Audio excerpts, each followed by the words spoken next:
Decía que la diferencia entre las ratas y las personas es que cuando una rata no encuentra la salida en un determinado extremo del laberinto, nunca regresa a ese lugar.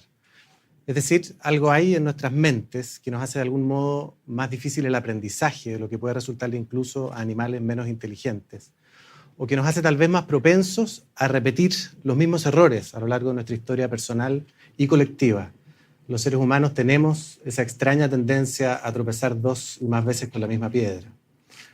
Esta historia es la historia de la repetición de un error. A mediados del siglo XIX, gran parte de las mujeres que daban a luz morían poco después del parto, víctimas de una enfermedad de causa totalmente desconocida en ese entonces, llamada fiebre puerperal.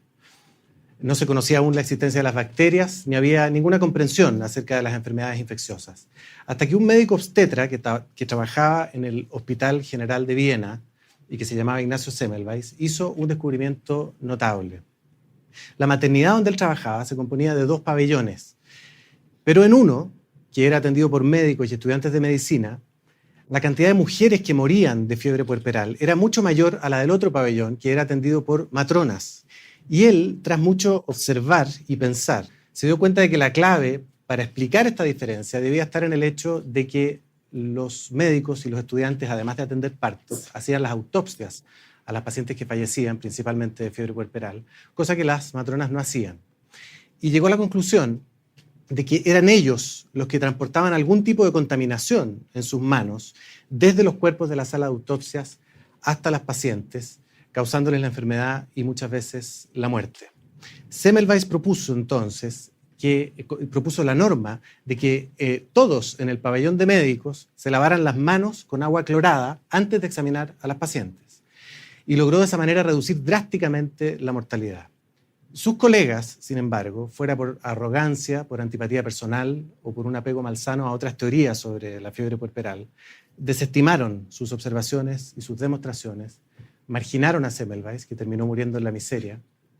y volvieron a su práctica habitual de trabajar con las manos contaminadas. Práctica que se mantuvo por muchos años más y que cobró muchas vidas humanas. La innovación de Semmelweis no era fácil de asimilar. Hacía referencia a un problema que no era evidente a simple vista y obligaba a un cambio que no solamente era incómodo y tedioso para los médicos, sino que además los obligaba a admitir que habían estado cometiendo un descuido. Los médicos de hoy estamos expuestos a otro tipo de contaminación, también en cierto modo invisible y también peligrosa. No me refiero ya a la contaminación de las manos por gérmenes, sino a una particular forma de contaminación del juicio clínico, de la evaluación que yo como médico, apoyado en mi experiencia, en mi entrenamiento y en el estudio de la evidencia científica disponible, hago de la situación clínica a la cual me encuentro enfrentado y de las posibles formas de abordarla y manejarla en beneficio del paciente. El agente contaminante al que me estoy refiriendo es el marketing, principalmente de la industria farmacéutica, pero también de la industria de los dispositivos médicos y de la industria de alimentos. Marketing que busca, obviamente, que nuestras decisiones clínicas apunten en la dirección de sus propios intereses comerciales,